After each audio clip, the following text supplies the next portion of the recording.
for everyone else, you are on camera.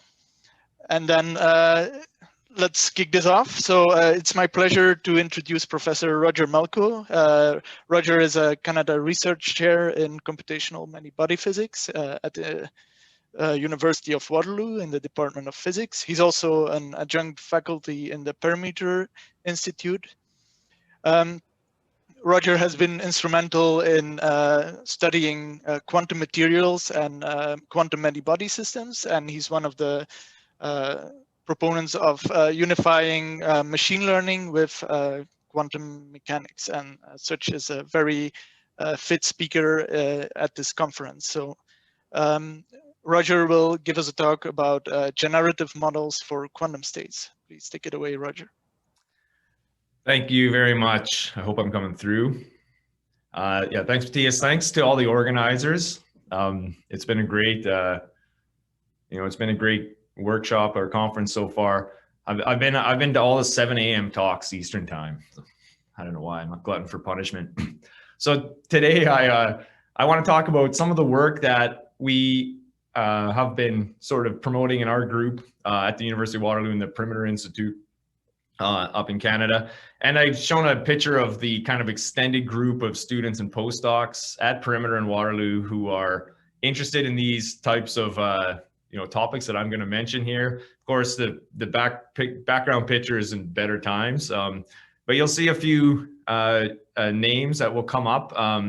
Giacomo Torlai, who featured prominently in the last talk and spearheaded a lot of this work. Brian Timar will show, who is a student with Manuel Endres at Caltech. I'll show quite a bit of his sort of, experimental, if you will, collaborations on some of the topics. I'll show a sort of classification scheme taught to me by Michael Albergo here, who's now at NYU and Flatiron. There's been a lot of turnover since the pandemic sort of started, and I've just added a list of faces of students and postdocs on the bottom here that continue to work on these topics up at Waterloo. So reconstructing quantum states with generative models. Just let me know if my screen didn't advance, but it looks like it did. So I just want to address the kind of question that is relevant for my talk in this conference. And of course, that's question 3. How can machine learning improve the performance of quantum algorithms for quantum chemistry? So in the last session, I think we saw great examples of this. And I'm just going to reiterate some of the points, especially in Bryce's talk that we saw.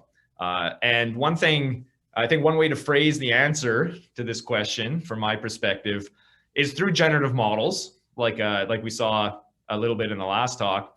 And in particular, generative models that for some reason generalize on, the limited or noisy data that is kind of currently coming out of quantum, current quantum devices, like NISQ devices, if you want to call them that. And in particular, these models that generalize well on limited data, we believe can enhance the estimation of observables. And you saw an example of that in the last talk, through the kind of the bias variance, various trade-off in those quantum chemistry simulations. So to step back maybe a little bit, how do we achieve this sort of answer? And, what is the sort of general goal? And as Matthias mentioned, I'm a proponent of, integrating machine learning into current devices, into NISQ devices. And NISQ is noisy, I think intermediate scale quantum, if you haven't heard that word before. And so what it really means is sort of the current generation of fault tolerant quantum devices and quantum computers. And I'm including quantum simulators in that. And I'll explain that. So, how I imagine as a theorist, a condensed matter theorist even, these devices as black boxes that produce data. And, that data is, read out, when we'll talk about things like sample complexity and so on, but we in principle have access to something like projective measurement data or POVM data that comes from these machines that live in this black box. That's my NISQ device. And what I want, machine learning to do is to somehow take that readout, process it and use it to feed back either very specific control elements. Of course, we're building these currently into the control, these neural networks and other machine learning methods into the control elements of quantum computers. And at a higher level, I would say design. And what do I mean by design? So one of the, the main sort of, I'd say NISC hardware that I'm going to talk about is a quantum simulator in this talk. And quantum simulators are in principle, highly controlled quantum devices that, are designed to emulate some physics, some quantum physics out there in the world that we don't have a lot of control over. So I mentioned I'm a condensed matter physicist. So of course, tongue in cheek, my whole purpose for living is to solve, the problem of room temperature superconductivity. And why haven't we designed a room temperature, cuprate? Well, the reason is, we don't understand the mechanism underlying it, and we're not able to sort of control the knobs when we grow materials in a way that affects the microscopic, so that we can kind of tease out the important ingredients, right, of what gives superconductivity in these strongly correlated materials. So what a simulator is and simulators, I typically think of some sort of either trapped ion system or neutral atom system, where highly controlled so devices are constructed through standing waves and lasers or something like that, where the interactions that I engineer in the gas mimic those in the materials. And so because I have these this high degree of control in that quantum simulator, I hope to be able to tease out the mechanisms of the strongly interacting physics that I'm interested sort of in other applications like materials or chemistry. As we heard in the last session, another way of thinking about NISC devices is really in circuits. So really, in sort of the non-fault tolerant or non-error correcting quantum circuits. And I'll show this picture again, and where I believe that machine learning is very important in some sort of design and control feedback loop. Is in these hybrid quantum classical algorithms like we've heard about, like the VQE algorithm or something like that, where I have a circuit, performing a measurement readout, and I'm going to think of sort of projective measurements, qubit states, and then a classical computer is used to optimize, the parameters in that quantum circuit, the rotation, angle of the unitary gates or whatever you want to call it. Okay. So these are sort of two different approaches that we think about in my group. And so let me just step back from the quantum space just for a second and talk about, how we learn from data, and it's kind of the role that machine learning plays. So I drew another black box, and this black box is a classical black box. So it's something that's providing me data. So I'm going to think exclusively about data vectors that are binary, variables. So if this was a quantum computer and there was n qubits, each one of these vectors has size n, and d is the size of my data set. And I'm imagining that I have a limited size of this data set in some sense.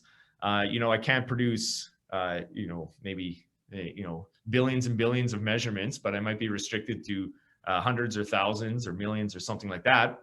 And the one goal of machine learning in this context is to just use only this data to try to understand what that P of X is. Okay. And so the goal is to sort of uncover the probability distribution that underlies that data.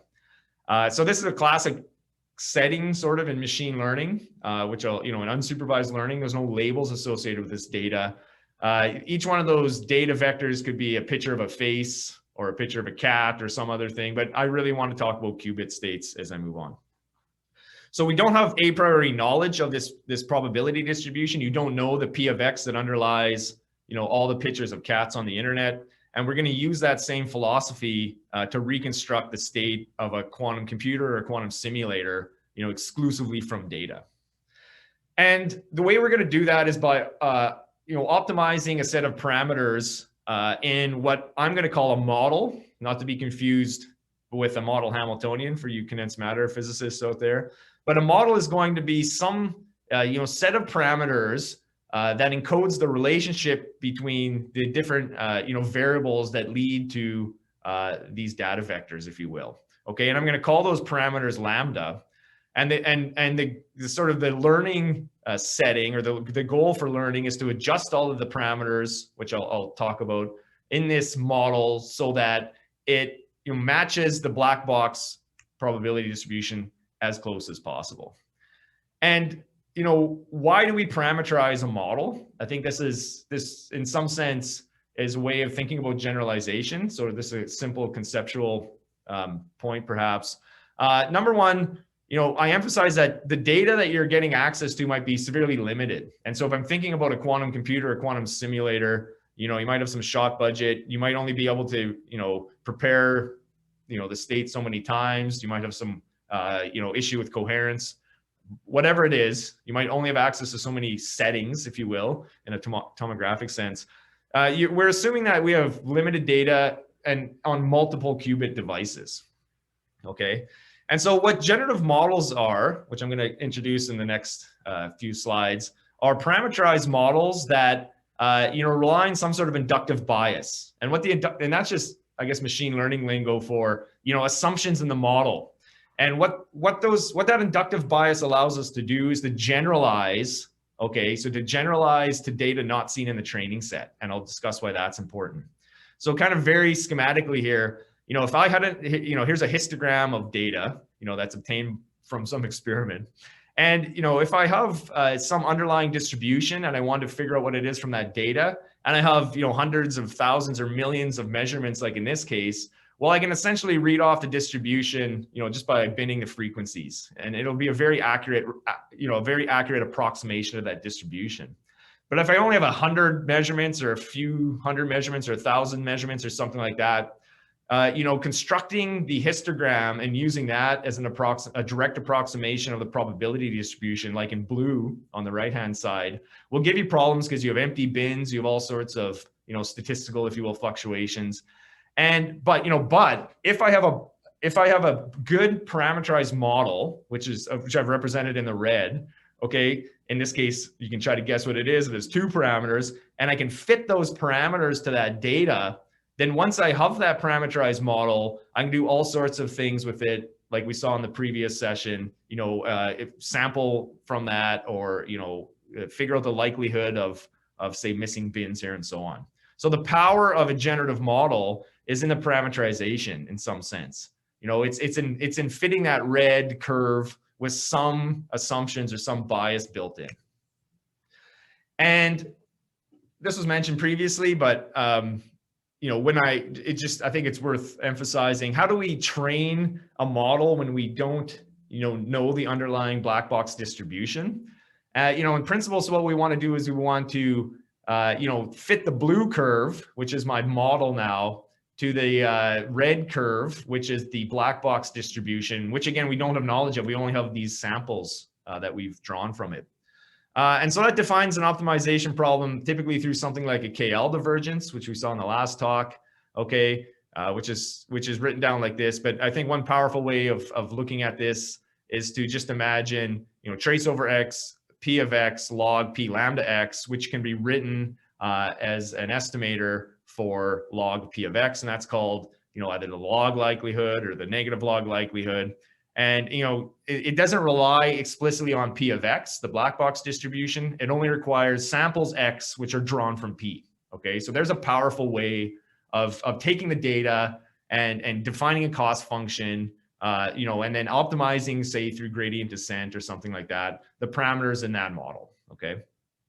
Once we have a trained model, I'll talk a lot about this, but again, we can do things like produce, a lot of samples from the model. We can determine likelihoods for configurations that haven't been seen in the data set and all sorts of things. And I'll typically be calculating estimators. And very simply, if I have an estimator for an operator A in the quantum setting, and I'm writing that as, say trace over the target distribution here, A of X, you could ask, is it better to replace that target distribution with the frequency distribution, which may be very kind of incomplete and choppy, or with this parameterized model, that I sort of talked about, which, hopefully if we've biased it correctly, if we've chosen our assumptions correctly, we'll give a much more accurate description of the underlying distribution. So that's kind of the philosophy behind training. So what are these models? Okay, so I like this picture. This is an example of limited data sets. So on the left-hand side, you have pictures of celebrities. So let's focus on Rasputin, which is a very limited data set. You only have one of these examples or one instance of this picture. And on the right-hand side are generated images that you can look up in this paper, which come from a generative model. So you can see that you would say that this generalizes well. Whatever this model is, whatever the inductive bias is, whatever it's been trained on, it can somehow parlay a very limited data set into a much sort of like more rich data set, which includes images that haven't been seen in the training set. And that's kind of the philosophy, or one philosophy behind generative models. If you're on Reddit, go check out, I think it's like, these Billy, it's like Billy the Kid being animated, and you can actually uncover dynamical information from static data. And if you follow machine learning, you'll probably recognize that this is a GAN. Okay, so where does this kind of example fit in on sort of a taxonomy tree or a hierarchy of generative models? And Ian Goodfellow, in his original GAN paper, or his NIPS GAN paper from 2017, laid it out. And I learned this from Michael Albergo. For those of you who missed Machine 19 at KITP, I encourage you to check out his blog post. I imagine the taxonomy looks a lot like this. So I talked about likelihood estimation, or KL divergence, or maximum negative log likelihood, or whatever. So let's imagine that we're in that setting. And I think there's an important distinction between sort of these different classes of generative models. And the first one I'm going to talk about is implicit density. And the most important example in implicit density classification is the GANs, the generative adversarial networks that I showed the results of in the previous slide. So we've seen some, in the first talk today, we looked at quantum GANs and so on. And so I won't spend any time on this, but why are they implicit density? You don't have a direct parameterization of a distribution explicitly in these things, right? Because you have some sort of generator function which produces fake images. You have a training set of real images. And the discriminator, which labels the image coming out of the generator as real or fake, is used to train, feedback and train the generator. And so you're not cracking open the generator to sort of see explicitly how, say, the density or the likelihood is parameterized. So I typically work on the explicit density branch, which means that we're somehow parameterizing a probability distribution, or as I'll talk about, a neural network, a wave function, in architectures that are called approximate because in some sense they're not normalized. And so, drawing, inference or whatever from them has to happen through approximate methods, like things like Markov chains. So John Hopfield, another condensed matter physicist, famously invented a Hopfield network, which I've been showing, which is, I'll explain in the RBM setting, which is like an Ising model, which, is based on a Hamiltonian, an Ising type Hamiltonian. The restricted Boltzmann machine, which we heard in the last talk, is what I'll focus on. And there's other generative models that you might have heard about that fall in this approximate density category, like the variational autoencoders. I also want to mention this other branch on this tree, which is the tractable density methods. And this is something that I believe is, a very interesting tool used in the machine learning community that we can still, we still are adopting and understanding in the physics world, or physics, chemistry, physical sciences world. And that's the tractable density, or the normalized models. The one that I'm most familiar with now is a recurrent neural network, which I've illustrated here, but I won't really talk about. But the point with these is that, because in some sense they're normalized, you can draw, direct exact samples from these things, which is a significant performance improvement over the approximate density branch. These also have, which is implicit in my talk, very good training heuristics, algorithms that, train them very well, and they're all very expressive. They have a high representational capacity. And so I'm kind of just glossing over these 2 points. Transformers, which are famous now, you know, GPT-3, talk to transformer, and flow models, which again, I think Michael Albergo's a specialist with, and I encourage you again to read his blog. These are all tractable density models. So I'm going to sort of focus on the approximate density branch, and I think all the results that I'm going to show are from this architecture, which we saw in Bryce's talk, which is the restricted Boltzmann machine. So the RBM, I think, is a very appealing generative model for, especially for statistical physicists, sort of, where, you know, we're used to dealing with the Ising model every day. And just very quickly, you know, what is an RBM for the uninitiated? It's, you know, it's sometimes called a stochastic neural network because the variables, the nodes of the neural network, they're not in this setting your kind of typical activation function. They're really just binary variables, which can be 0 or 1, say. There's a visible layer. And so if I'm thinking of taking projective measurements from a quantum computer and training a neural network, there's one visible unit for every qubit in the device, right? So these are connected through weights, which I'll talk about, to a hidden layer or a latent space, okay? And each one of these lines that connects them is a weight that goes into a Hamiltonian or an energy function, okay? And so this is a weight matrix, and these are the parameters along with the biases in this Hamiltonian that you want to train, okay? So the distribution is explicitly parameterized in a Boltzmann distribution here. That's why I suppose it's called the Boltzmann machine. And, you know, this with this energy function, or this energy-based function, you know, defining the distribution through the parameters, the weights, W, and the biases, B and C, which act like, you know, either magnetic fields or chemical potentials or something like that on the individual sites, right? So this is an approximate density model because, of course, you don't know the partition function here, right? And so this gives you the definition of probability distribution that's not normalized. So the lambdas that I've been throwing around are now the set of weights and biases. These are the things that you train, you know, through maximum likelihood, or the, you know, optimizing the KL divergence. And just one more point is that to do that, you define the distribution over the visible units only, which involves tracing out the hidden units, okay? And so that lets them serve the purpose of like a latent space, okay? The number of units is variable here. You change the expressiveness of the machine by varying the number of hidden units, and then you trace them out to get the distribution that you're interested in. So the full connection of the restricted Boltzmann machine makes it a very powerful ansatz in terms of its expressiveness, okay, or its representational capacity. It can encode highly entangled states. So Bryce, you know, brushed on this idea of you know, representing wave functions, and I just want to very quickly say that, you know, we easily take these conventional generative models. So imagine an RBM, but, you know, you can think of an RNN, a transformer, any of these generative models, and turn them into some sort of representation, either of a wave function itself, a density matrix, or, you know, some sort of, I would say, Born distributed measurement outcome, you know, conditional distributions or something like that, okay? I'll focus on sort of the explicit parameterizations where you imagine a wave function being directly related to the probability distribution. And just, you know, a word on sort of inductive bias.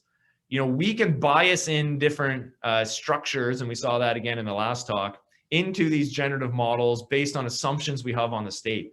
I am going to, for the next demonstration, assume that my wave function is directly related to square root of the probability distribution of a data set. So that's an assumption on in this case, the ground state wave function, which is justified by some symmetries in the Hamiltonian, okay? And so, and again, these are plots from Giacomo's thesis, I believe, or this review article. You know, I can do, if I make that assumption, you know, if I bake in that inductive bias, then I have a very simple, restricted Boltzmann machine neural stochastic neural network that I can use to represent that wave function. It's just a probability distribution, very simple. If I have a pure state that has a phase, then I have a more complex, if you will, or a larger, in some sense, latent space. So I have to split my parameterization up into amplitude and phase, and so that's lambda and mu's, and I have a visible layer that's shared between these two. And as Bryce discussed, he basically showed this in the last talk, you could extend this further to the mixed state density matrix, which I won't talk about because he covered it. But essentially the point there is that, additional, if you will, latent space or hidden units can be baked into these models to increase sort of the flexibility or the generalization of their representation capacity. So I'm going to sort of speed up a little bit now that we've gotten past, I think, kind of the conceptual preliminaries. And I'm going to talk about an experimental result that came out of Manuel Andres and Misha Lukin's experiment at Harvard University on so-called Rydberg atoms. So Rydberg atoms are atoms that can be trapped, with optical tweezers, essentially, and can be excited to a highly excited Rydberg state, from a ground state, by application of a laser. And so I'm showing a Rabi frequency here. The Hamiltonian of these Rydberg atom experiments, can be written kind of in the form of a transverse field Ising model, where I have an off-diagonal operator, associated with that Rabi frequency. I have a detuning parameter, so there's a symmetry between ground state and Rydberg state that I break with a detuning parameter, so I don't have a sort of Z2 symmetric state. And then an interaction between only the excited states, which when I'm on different lattices, which can be prepared by these optical tweezers, give very rich phase diagrams. And so I'll show some transitions between sort of like large, let's just say small interactions and large interactions. The important thing about this Hamiltonian is it has a symmetry which lets me assume that my wave function is positive and real in the basis that the measurements come to me in. So when I take data, or when the experimentalists take data, now they're giving me zeros and ones, which are corresponding to Rydberg and ground state occupations. And, this can be done in these simulators for, I think published now, it's up to 250, let's call them qubits, right? So we have simulators that, prepare this Hamiltonian for 250 or 256 qubits in operation now. So what Jakob and Brian Timar and this collaboration did a couple of years ago was essentially run an experiment that produced, I won't get into too many details, but produced projective measurements basically through time evolving the system so that you move along one of these cuts in the phase diagram between what we call the disordered and the Z2 state. And the reason that sort of the time axis is important here is that this is sort of an adiabatic suite that you stop at some time in order to get the ratio of detuning over Rabi frequency that puts you in some region of this phase diagram. Thanks. Got it. So with these experiments, we have a limited amount of measurements on what can be fairly big systems. I'm talking about 3,000 projective measurements per point here. And so what we do is we take this inductive bias that I showed you, baked into the wave function, assume purity in this case, assume positivity, train a restricted Boltzmann machine on this data, and then produce estimators. So here's the result. Again, here's my assumption. Here is how I calculate a diagonal estimator from the generative model.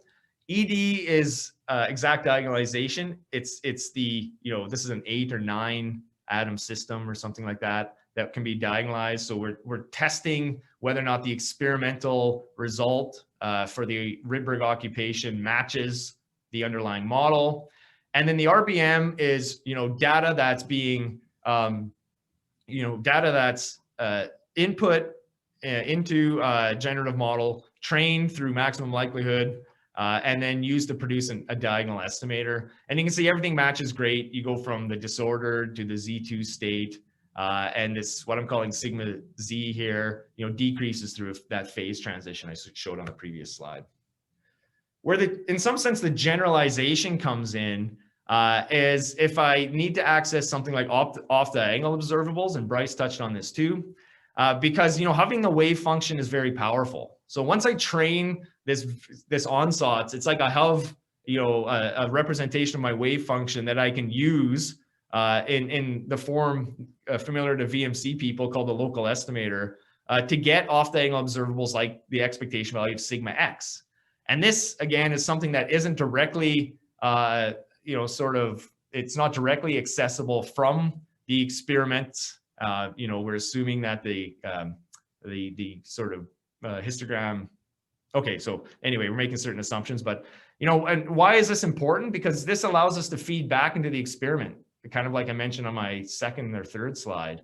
Here's the results of sigma x expectation value from the restricted Boltzmann machine compared to the expectations of the underlying Hamiltonian, which has been solved by ED. And you see discrepancies here. And this is something that we work with the experimentalists in principle to resolve. So it's sort of part of this feedback loop in preparing the experiments. And again, you can do all sorts of other interesting and important observables that aren't directly accessible in this case from the Rydberg atom basis, and I won't get into it, but one important quantity is the entanglement entropy, which again is a basis independent indication of what's happening in your quantum system. And the restricted Boltzmann machine or any generative model allows us to take experimental data and compare the entanglement of that underlying wave function, if you will, to the expectations that come from something like that Rydberg Hamiltonian. So I just want to also plug again what Bryce talked about. I've talked about sort of generalizing away from maybe a computational basis into other bases under certain assumptions that the wave function is real and positive. There's a sort of very rich set of ways that we can use this type of generalization like that discussed by Bryce in another setting of quantum circuits. And so he showed this picture, where you prepare a wave function with some circuit, you perform projective measurements in different poly bases, X, Y, and Z. Those estimators predicted from those measurements may have a very large variance. But if you train a generative model in some way of thinking, that generative model can be sampled very rapidly to produce an estimator, or even if it has some small bias, which is the bias variance trade-off, you can make the error bars on that thing very, very tight. And I think that's a very important point for NISQ devices, which are trying to, implement algorithms like VQE or other variational, quantum classical methods. Because, if you prepare the circuit, you have this type of readout, and then you have to optimize the parameters of the circuit. You want as fast of a feedback loop as possible, between the classical optimization or there's sort of the classical optimization of these angles and the shot budget of the computer. And so as Bryce showed, if you can combine a neural network with the data that comes out of this circuit to get chemical accuracy with much fewer measurements, which presumably have some budget. So in principle, you can rapidly speed up things like VQE using this method. So I'm out of time. I'll just leave it on the discussion here. Generative models can easily be easily adapted to reconstruct quantum states. Okay, and I think sort of very interesting current sort of area of research is looking away from the approximate density models to the tractable density models like the RNNs. When these models generalize well, or maybe I should say when you choose the inductive bias correctly, they can be very powerful for enhancing estimators. And I think the final point is we're already using these kind of all over the place. These methods are being integrated into all sorts of devices and hardware and, I would say software packages all over the place. So thank you very much. I hopefully have a time for a couple of questions. Thank you, Roger. Yes, there's still time to till 4:45 4, I think. So I think the first question is by Miguel Schuler. So can we unmute Miguel?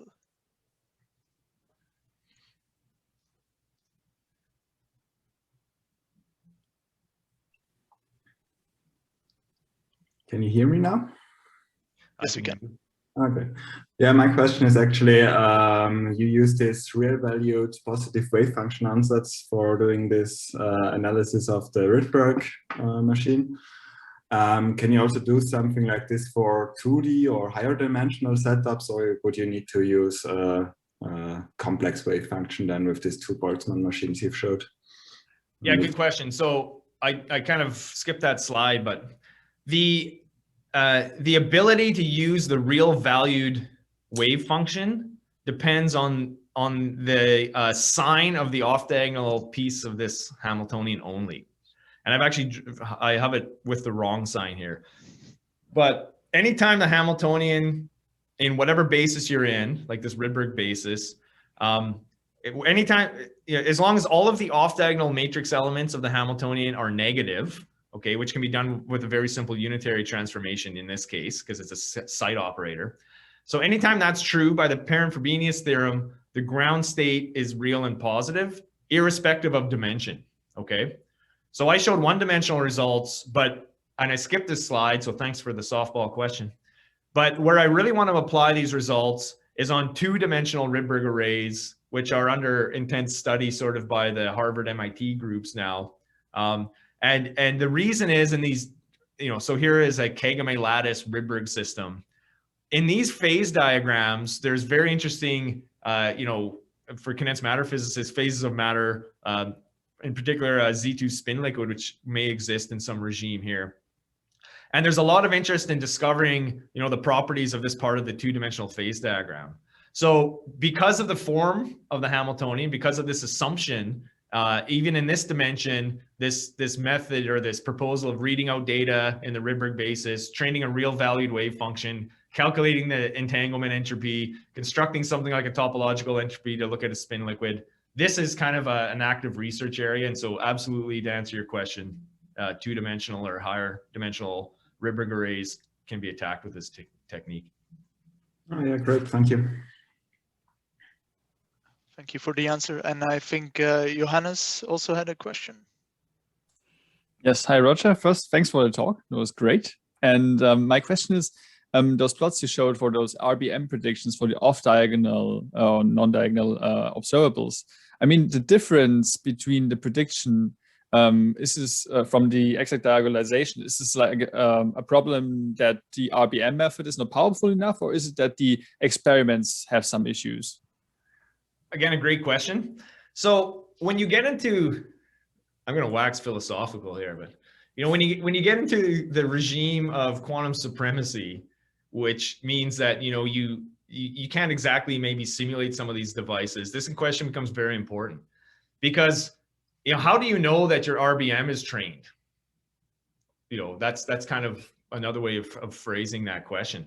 Well, so the RBM, I mean, you can imagine that you handle scaling systematically. You make sure the thing's expressive enough, you train it on synthetic data. So this is all stuff that we do, is we characterize these RBMs. Typically we do it with data that we obtain by something like quantum Monte Carlo or DMRG, right? And so we try to anticipate what the experiment would give us. We fully characterize these generative models with synthetic data. And then we're very confident that that the machine learns, but this is heuristics. I'm just talking about heuristics. And then when the experimentalists give us data, we assume that we're still sort of in the regime where we trust the generative model.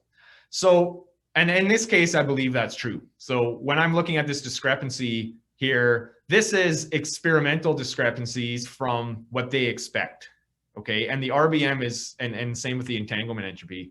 The RBM, I believe, is uncovering this information. But when you get into the regime of I'd say quantum supremacy or quantum advantage, where you can't produce synthetic data, because maybe you're on hundreds or thousands of qubits, right?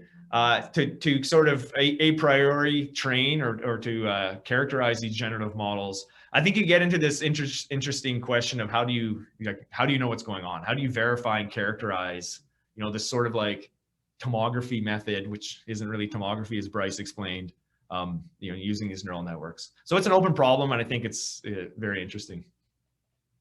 Okay, thanks.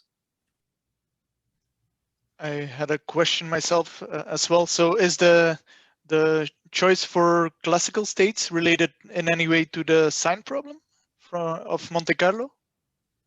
100%. Yep. It's almost exactly, it is the same problem, essentially. So this Hamiltonian has no sign problem. Okay. And so when I say classical here, really what I mean is no sign problem. Yeah. And so if there's a sign problem, so there's another step you could have here. You could have a real wave function with positive or negative amplitudes, which I didn't really include, but you would still need this type of machine. Then you can have, more generally, I think it's complex amplitudes, right? So yeah, this has everything to do with the sign problem.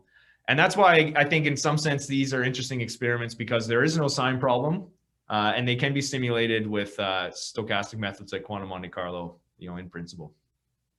And is there a deeper relationship between these RBMs and Monte Carlo?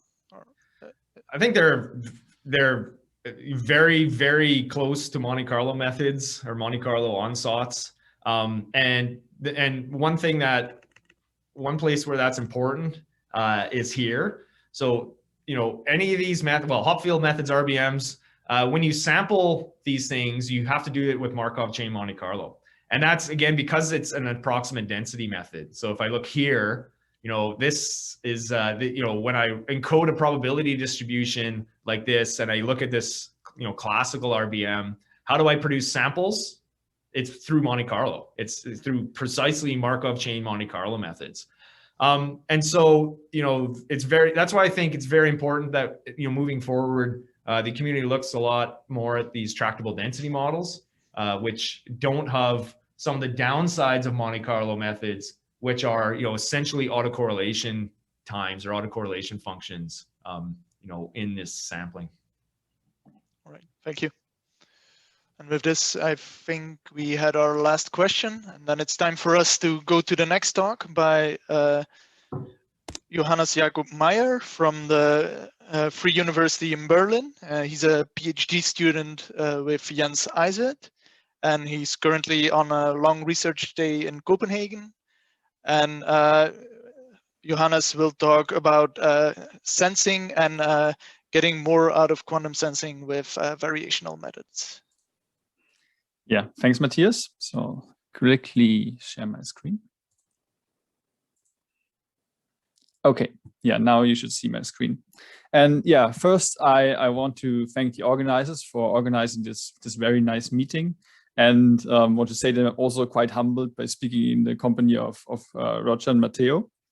And yes, today I'm going to tell you about how we can use those variational methods that have been developed mainly for those near-term devices that Roger already mentioned to actually improve quantum sensing schemes. And this talk here is based on the paper that we put on the archive last year together with Johannes Beauregard, who is now in Delft, and Jens Eisert. Okay, and before I get started with our method, I want to have a recap of metrology. And you have probably heard it in the last 5 days, and maybe it's coming out of your ears already, but I guess it's also important to make this a bit self-contained. Okay, so first thing, physical quantities need to be measured. So, or usually that's what physicists do, and those things include, for example, magnetic fields, energies, temperature, and if you want to measure things, you want to do it as accurately as you can. And the science of studying measurements is metrology. And in quantum metrology, we are studying how quantum effects can help us do this more accurately. And yeah, to study those things, me as a theorist, I need a model of this whole process. And a good model is the following. So first, we prepare a state, a quantum state, which we call the probe state, because we will use it to probe the quantity that we want to measure. And you can imagine, for example, a set of quantum spins.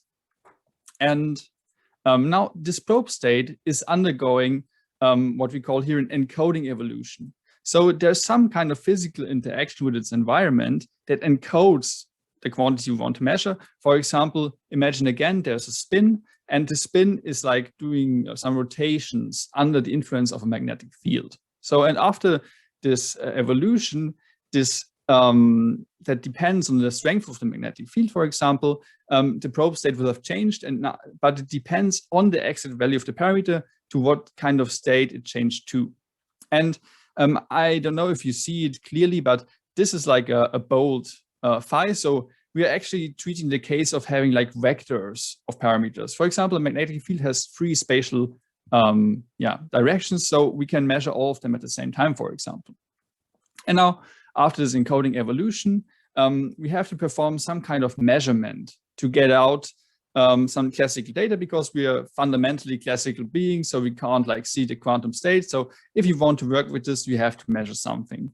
And so the product of this whole process that we in the end look at is what I call the output distribution. So a probability distribution over measurement outcomes, which depends on the parameter in question. And our task is to, from this probability distribution we observe, to infer what the parameter was in the first place. And of course, it not only depends on that, but it also, of course, depends on the probe state and the measurement. So for example, imagine that you have a spin rotating under some magnetic field, but if the spin is aligned with the field, it will not rotate, so you won't see any change. So this is maybe not a good choice for the state that probes the system. And of course, if you choose your measurement wrongly, then you will not extract the optimal amount of information. And this output distribution, you can imagine that you just like run your experiment 1,000 times, and then you build a histogram, for example, or you do what Roger just showed us. You use some inductive bias, use some models to get actually a better prediction of this output distribution. And just to make this visible for you, I made this very, very crude histogram, and where you see, okay, in the end, depending on the underlying phase, your probability distribution might shift. And if you run your experiment, you could just, look, maybe the probability distribution is like this.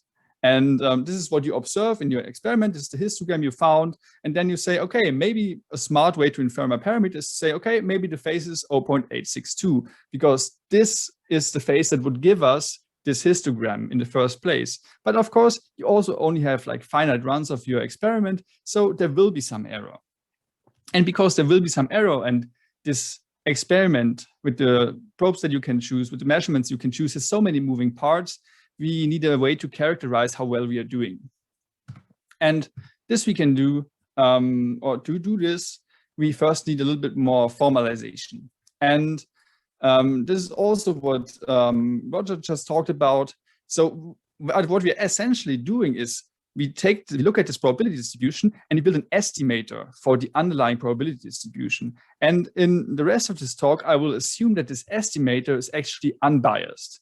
And unbiased means basically that if I have an infinite number of samples and I perform this estimation, that I actually get the true result. So this is basically an intuitive explanation of unbiasedness.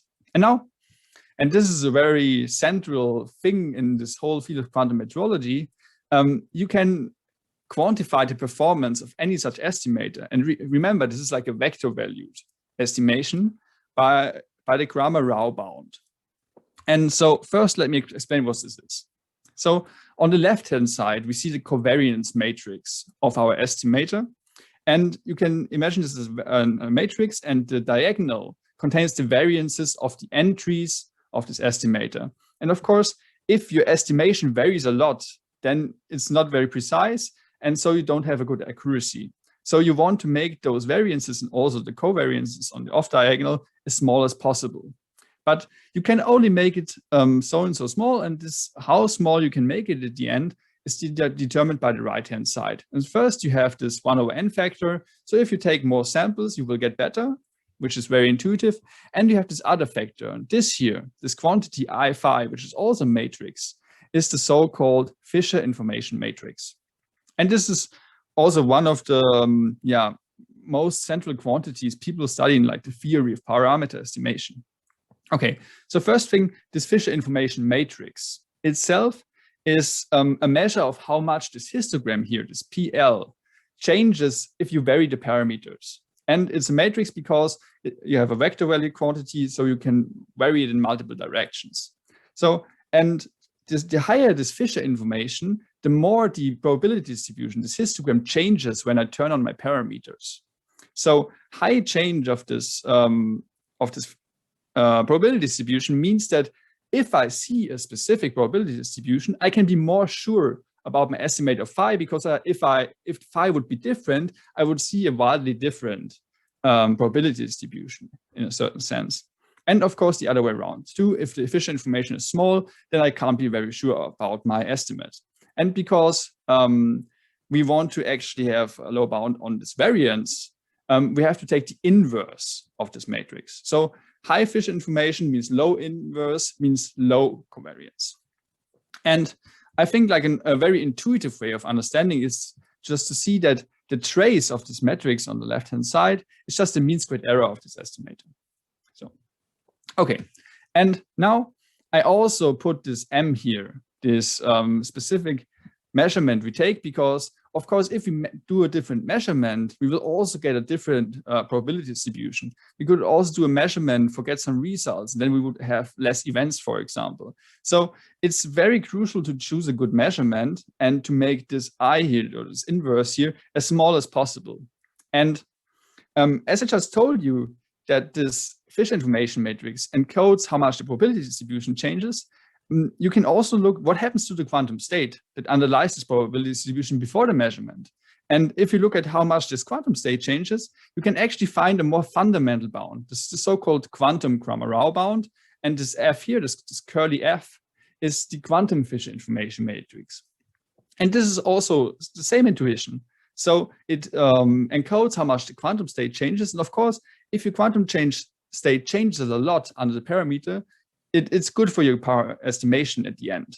But the thing is, you will only maximally get to this if you choose the right measurement. So if you choose a measurement that doesn't make this change of the underlying state visible, then yeah, you effectively lose some of the precision you could have.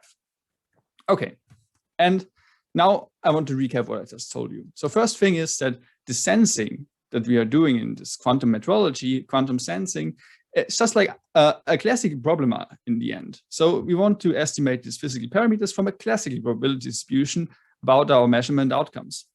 And the estimation precision that we can get is fundamentally limited by this Cramer-Rao bound.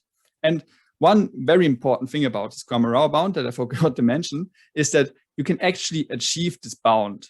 So this makes it really valuable, because if you choose to do this maximum likelihood estimation and have enough samples, then you know that you will reach this. So this makes this bound kind of non-vacuous. It's a very informative thing to look at. Okay, and then the attainable precision that is then quantified by this classical Fischer information matrix that I just explained to you. And the quantum Fischer information is just a bound on how much classical Fischer information we can have in this whole process. And what we conclude in our paper is that we should use the classical Fischer information to judge the quality of a sensing procedure, just because it includes the measurement. And if you have an experiment, you will inevitably have to do a measurement. Okay, so now I explained to you this whole thing of metrology, probably like the 5th time in this week.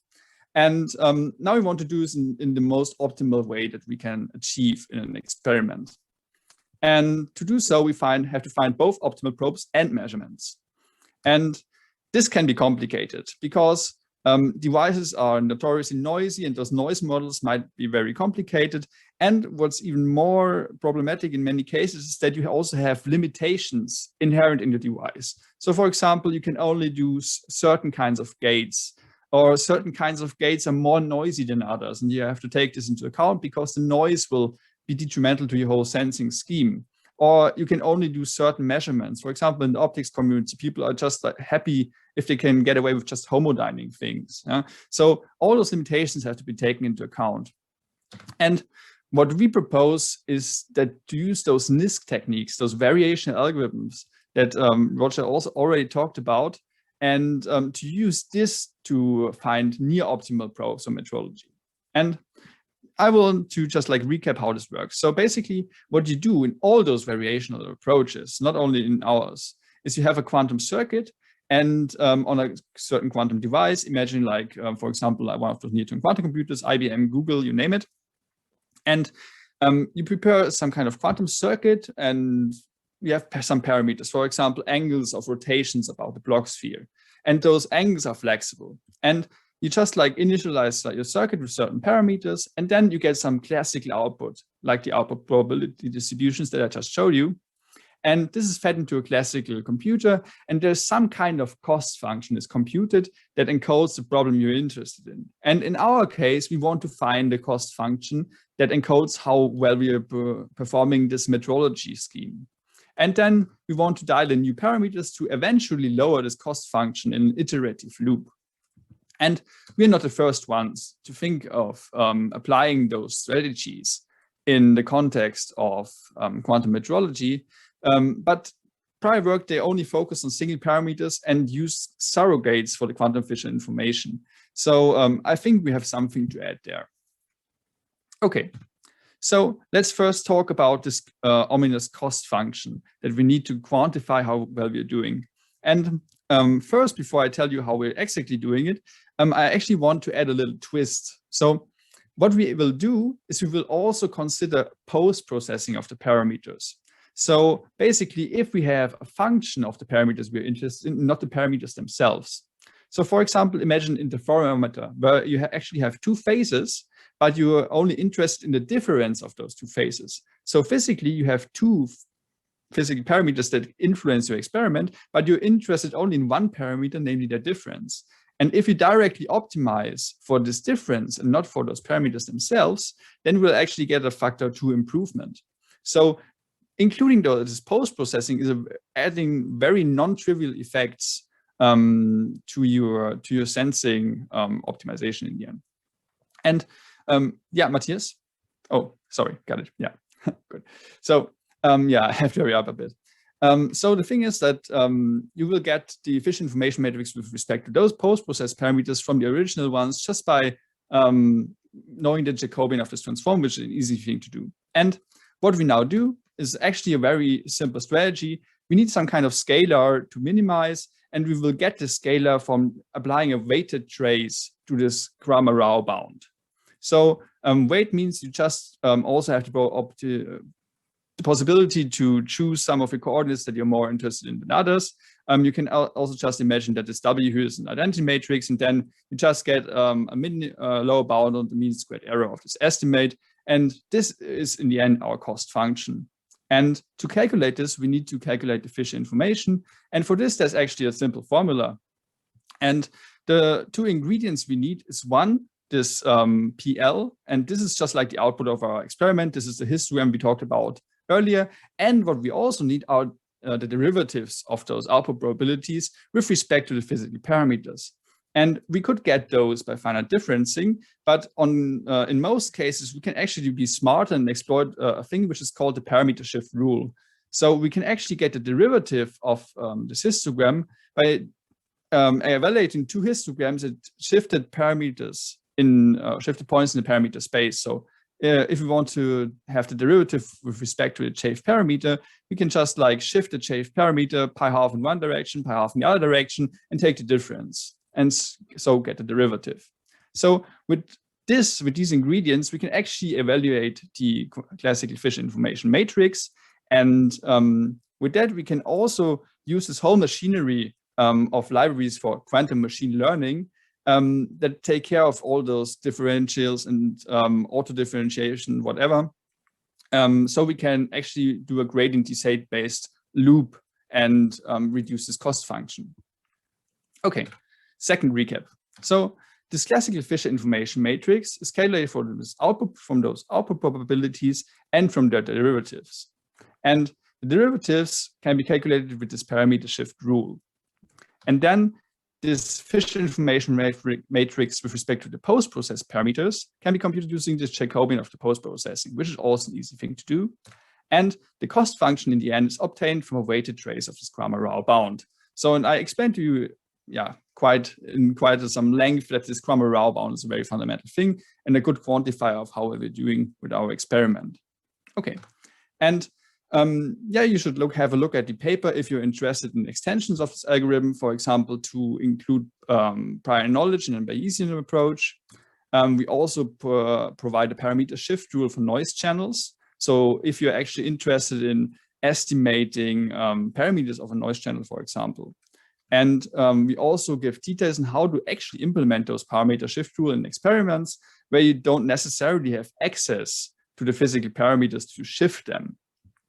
And yeah, we also performed some numerical experiments where we showcase that this approach really gives you a set of tools that can make you analyze non-trivial sensing problems. For example, what we do is a task which is trilateration with nitrogen vacancy centers. So you imagine you have multiple spins that interact with a certain target spin, and the phases depend on how far those spins are away.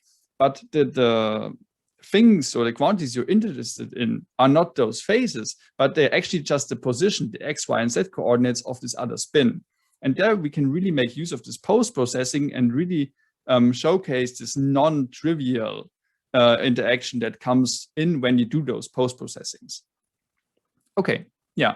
And then finally at my take-home message for you. So those variational methods that have been developed for those near-term quantum computers can actually be used to improve quantum sensors.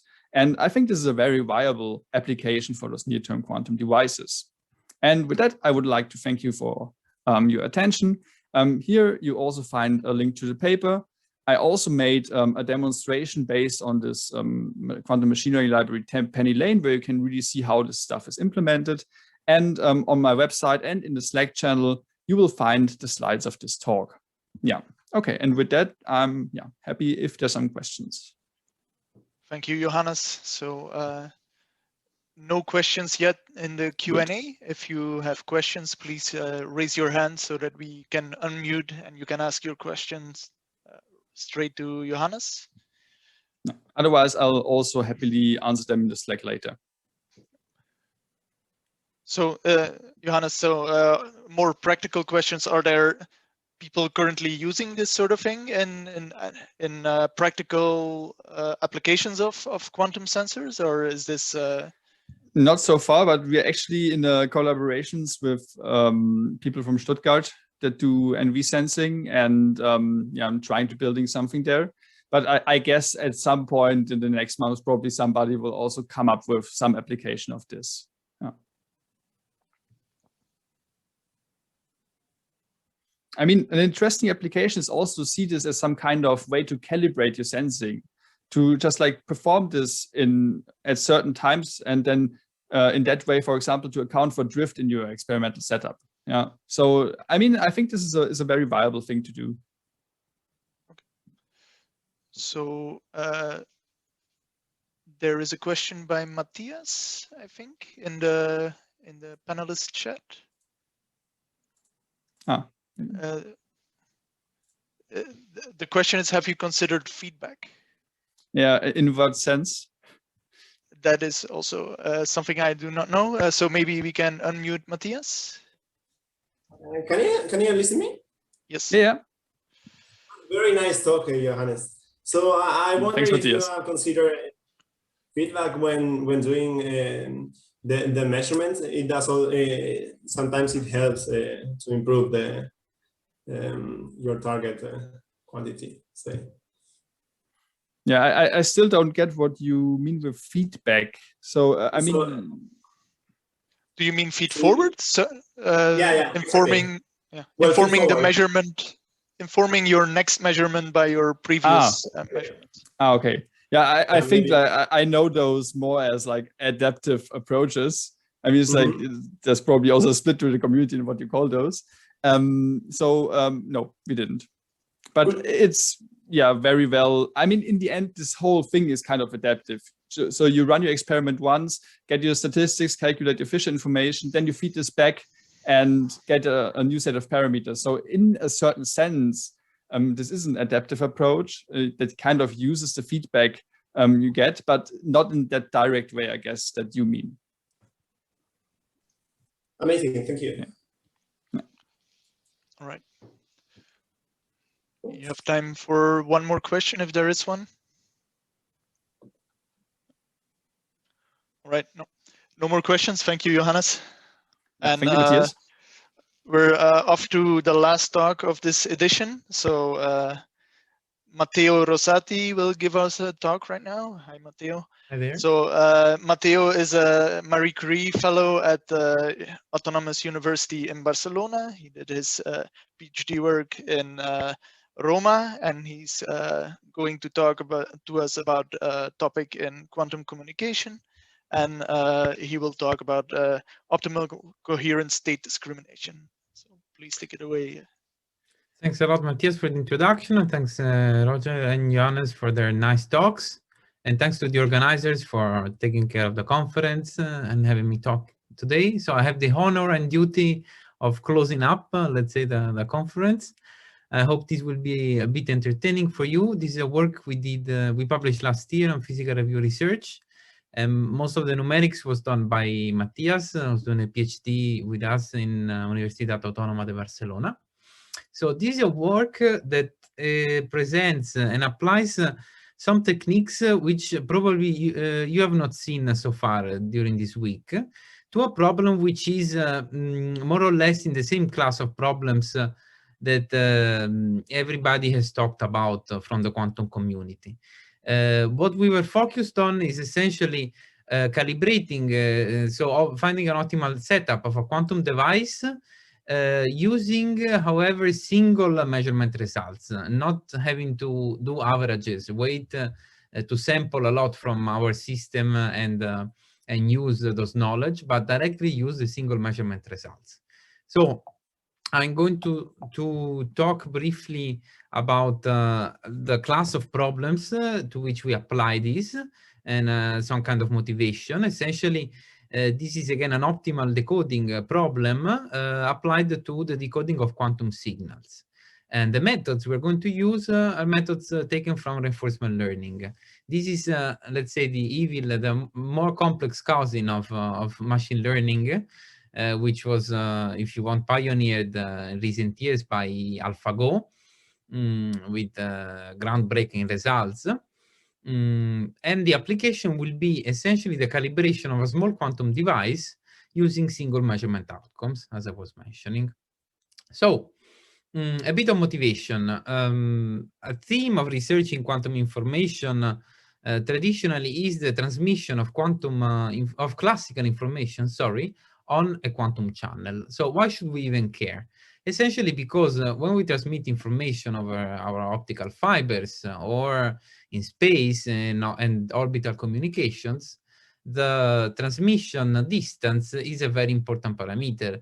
Essentially, if you want to send a signal from Earth to Mars, you can't help but travel over very long distances. And this will essentially decrease the energy of your states and make them so little distinguishable that quantum mechanics comes at play. So if you start with signals with a given energy, this is a depiction of the signals in phase space with a certain uncertainty region, then at the output, the energy will be reduced so much that essentially the uncertainty regions of the signals, due to Heisenberg's uncertainty principle, will overlap in phase space, and this will put a fundamental bound on the distinguishability of the signals. And also it creates a gap essentially between the theoretical limit, maximum transmission rate that you can attain on the channel, and the one you can attain in practice with classical strategies like homodynamic detection. So typically the communication line is represented by an encoding map where you write your classical information on a quantum state, you transfer it on a quantum channel which changes the state, adding noise, and then you have to perform a measurement to decode the information and try to guess the value of X with an estimate Y. So in particular, people use a lot in communications optical systems. These are described by bosonic modes of the electromagnetic field. And I'm going to mention just a very simple example where you use a coherent state. This is essentially produced by the attenuated signal of a laser field. And this gets attenuated again when traveling over long distances by a factor eta. This is describing the energy loss. And then what you have to do is try to decode with a quantum measurement that you have to optimize the quantum information. This is difficult, but even more difficult is the problem that you have to solve in order to attain the transmission rate, the so-called low-level capacity. Indeed, what you need to do in this case is not only to send one signal, but to send a lot of signals and to measure them jointly at the output. And these kind of measurements is really hard to do in practice with optical devices and noisy quantum devices. This is what we are focusing on. So this is an example of the theoretically optimal measurement. Clearly, you cannot think of implementing this very easily with a NISC device. So the simple instance we focused on is you just want to send a bit of information with a plus-minus modulation in the phase of the coherent state, and you perform this measurement. This measurement has two outcomes. There is an associated error rate, the discrimination probability. This is actually success probability. And this is maximized, the overall measurement, by the Hellstrom measurement, which gives you the Hellstrom bound. This is a quantity which is well known, and this quantity tells you that you are not going to discriminate your states perfectly with success rate equal to 1, but this will be smaller than 1. And actually, when the energy goes to 0, this quantity goes to 1/2, equal to a random guess. So the question is, how can we attain this bound with simple operations? And the answer is, they're not so simple because it took more than 30 years to implement the optimal discriminator for plus-minus alpha. And this requires asymptotically many rounds of adaptive optical operations. So the question is essentially, what can you do with a reasonable number of steps, maybe finite? And what happens when you have more signals, more hypotheses to discriminate, and even in the case where you have multipartite states and multipartite quantum signals, which is what you would need to decode in order to reach the maximum information transmission rate. So we decided to take a very creative approach in this historical field, which is completely black box optimization of our device, starting from scratch. So why is this possibly interesting and useful? Because the problem is very difficult to solve in practice, because the quantity of parameters that you may add to your device in order to approximate an optimal measurement may be extremely large. And also because this is still a theoretical model, and the optimal parameters that maybe you are lucky to find by some numerical optimization may not apply to a specific experimental setting where you have various noise sources. So the idea is you take this simple setup and you assume that our agent, I'm going to call it an agent, is completely ignorant about anything that is happening here. Completely ignorant about the state, about the transition rules, and about the devices that the single optical operations that the device is using.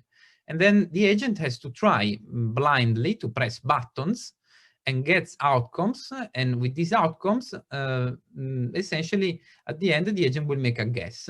If the guess is correct, the agent will get a candy. It will be rewarded. And then the idea is that by repeating this experiment a lot of times, the agent can learn from experience. Now, the most simple way to do this is just randomly pressing buttons. And this, if you have an infinite horizon, let's say an infinite number of experiments available, will work out. But of course, in a realistic setting, you want to be as fast as you can to calibrate this device. And in order to do this, essentially, we use reinforcement learning. So the question is whether there are intelligent automatized agents that can learn near optimal setups of our device using single measurement results and repeating the experiment a lot of times. So learning by trial and error. I'm going to talk now about the method.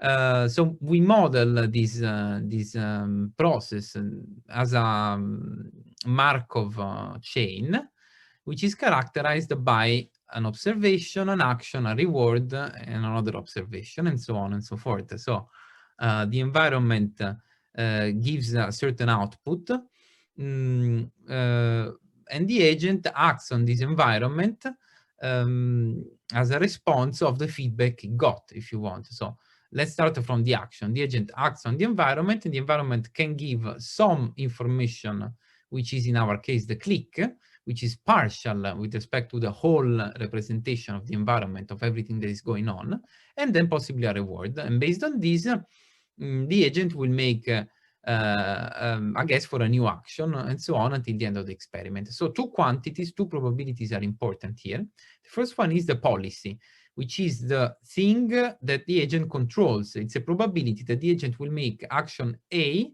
given a certain history of actions and observations. What the agent does not control, and sometimes doesn't know, is the transition rule of the environment. So this is the internal rule of the environment that describes how one gets a given reward and a given outcome, so an updated history, given that the agent performed the action A on a given history H.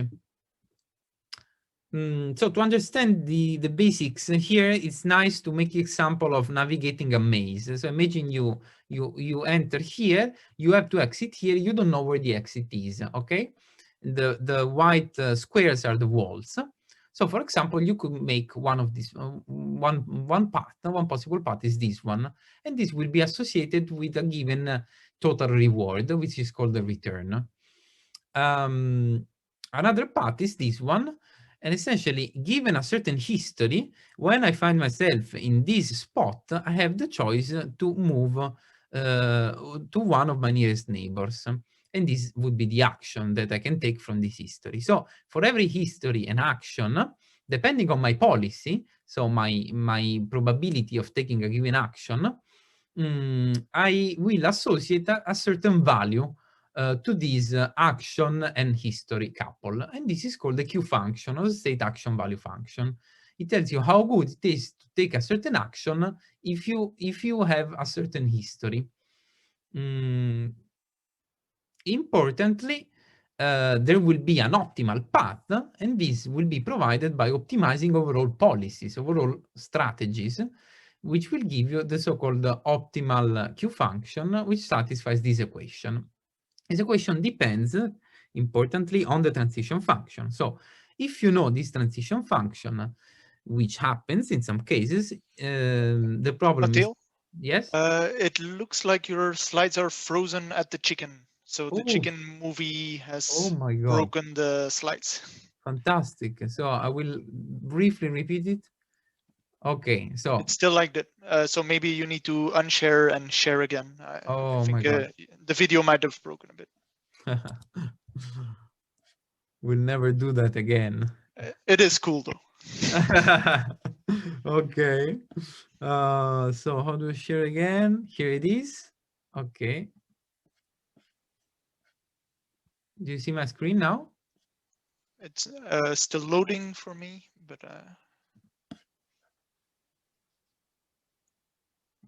now? Not yet. Oof. I broke Zoom. Come on. So maybe I can just log in again. I don't know what. Log out and log in? Yes. Okay. Yeah, if it won't work this way, so.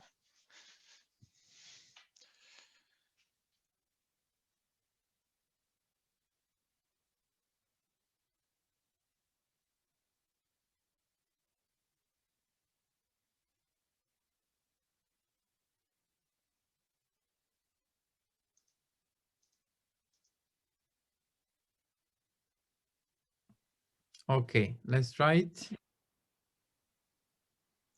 Yep. So you can see your desktop. Yeah. You see it now? Yes, but not full screen as well. Okay. Okay. Perfect. Great. So okay. To be brief, this reinforcement learning technique is based on describing the interaction between the agent that makes actions and the environment that gives outcomes and rewards with a Markov chain, which is determined by the action, the probability distribution of the agent taking an action given a certain history, and the probability distribution, which may be unknown, of the environment giving a certain response upon an action. Okay? Now, yeah, okay. What I wanted to say is essentially you can associate to each path a total reward.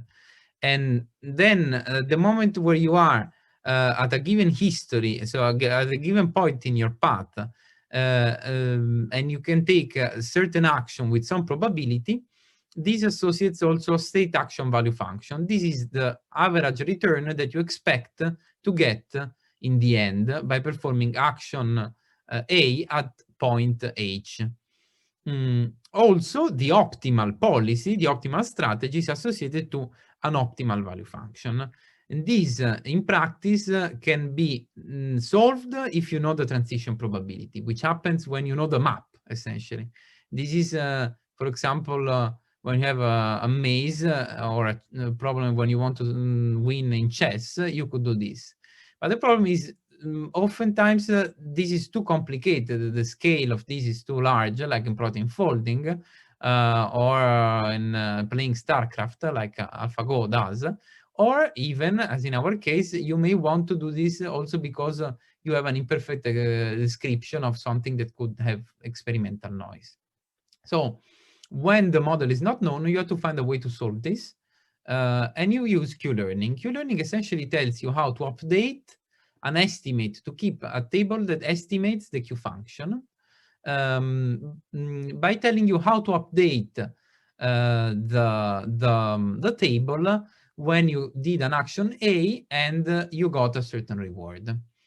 Now, this is guaranteed to converge to the optimal if you use this update rule.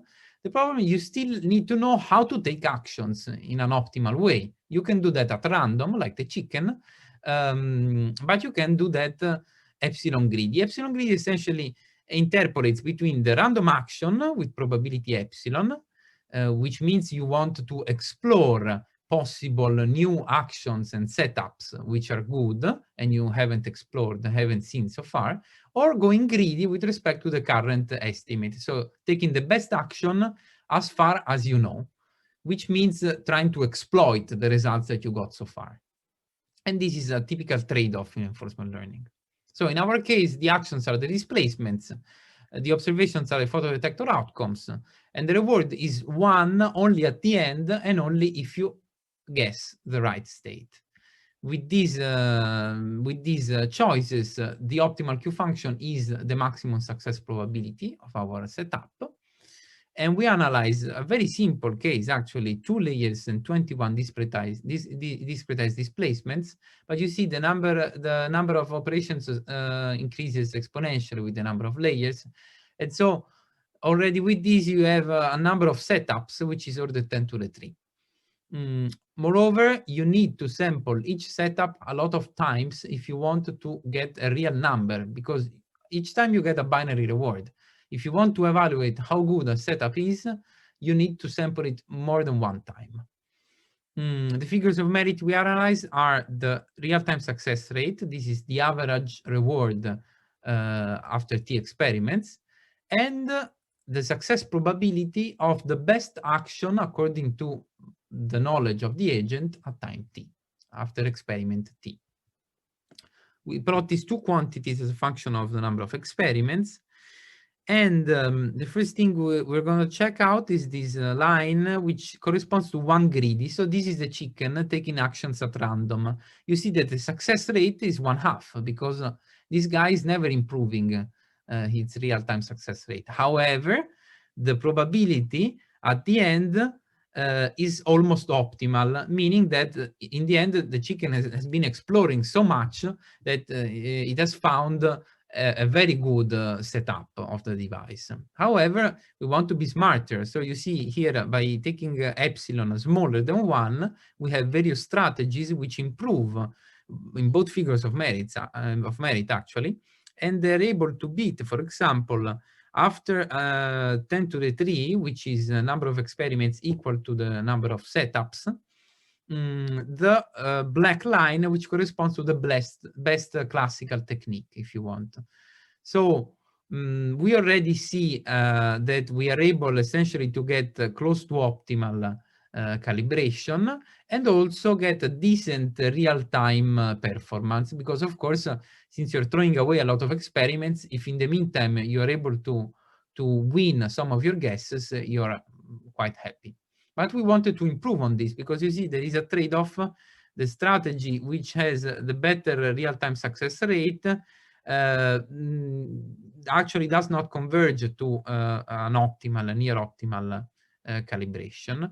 And this is the exploration-exploitation trade-off that I was referring to before. So essentially, we enhance our agents by two techniques, which I will not describe in detail, but they're taken from this bandit theory, which is essentially when you go to the slot machine, each arm that you can choose to pull has a reward distributed according to a given distribution. And you want to maximize the cumulative reward that you can get in time. In particular, this Thompson sampling, the second technique, is asymptotically optimal for these kind of problems. And we use these two methods to enhance our agents. The results are in particular that for this Thompson sampling, that the performance is extremely good in both figures of merit. As you can see, this line, the green one, essentially already at 10 to the 3, as before, we surpass the classical performance, and we get very soon to an almost optimal setup.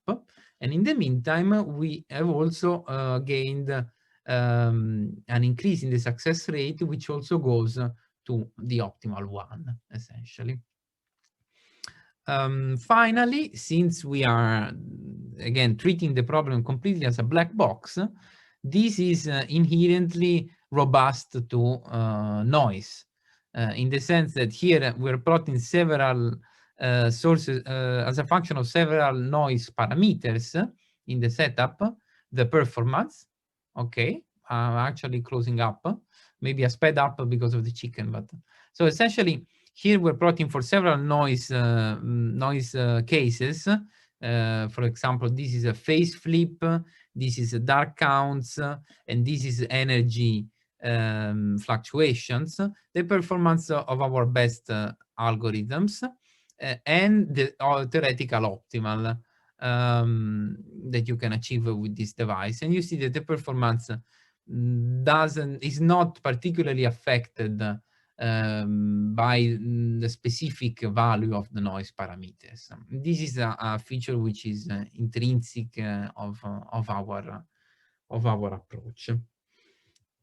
So in conclusion, we went to this extreme setting where we assume complete ignorance about experimental conditions, about the theoretical model, and about quantum physics, essentially. And we try to train this agent only by using information that comes out of the experiments. This is information which is intrinsically stochastic and noisy. I want to stress that visiting a setup only once, so trying out a setup in a given experiment only once is not enough to estimate its value, because you get a binary reward, you get only a candy. Also, a good action, a good setup may not be rewarded properly. Imagine you take the optimal setup, but since the Hellstrom probability is not 1, sometimes you're still going to fail your guess, even if you did the best thing you could do. So in these very adverse, extremely adverse conditions, the agent is still able to learn, and actually it's quite efficient in the sense that our best agents, if you call big N the number of possible setups, the best agents are able to discover a setup which beats the best classical performance after only n runs of the experiment. And after 10 runs, roughly, you can reach a near optimal setup, going beyond the classical detection strategies. Finally, all of this was done using tabular methods and generally methods which can be called shallow in the sense that they're not deep. So we're not using neural networks. We're only using lookup tables. And this leaves space for improvements and scalability of our results to the case of larger parameter spaces, so multiple states and more difficult, more complex devices, using neural networks, for example, recurrent neural network. With this, I thank you for thank you, Matteo. And I'm open to questions. Yes, please, people in the audience, if you have a question for Matteo, raise your hand and we will unmute you so that you can ask the expert right away. So let's kick it off with a question from me. So you've already said that you can do deeper learning methods. Is there something in adding more of the physics back in? Because now you're, as you said, totally agnostic of anything that happens underneath, right? But that is, most of the time people use things out of reality to inform and make better decisions as well. Yes, so that's actually what we're trying to do now. We actually went back to a model-aware setting, if you want, and try to use these methods like dynamic programming or generally planning methods. So you know the map and you just have to find a way. But I think, yes, that probably you have to give up something more. So probably the solution is a bit in between. But it's, I think, harder to tackle in this way, especially we've been having problems in formalizing something when you have these feedback loops.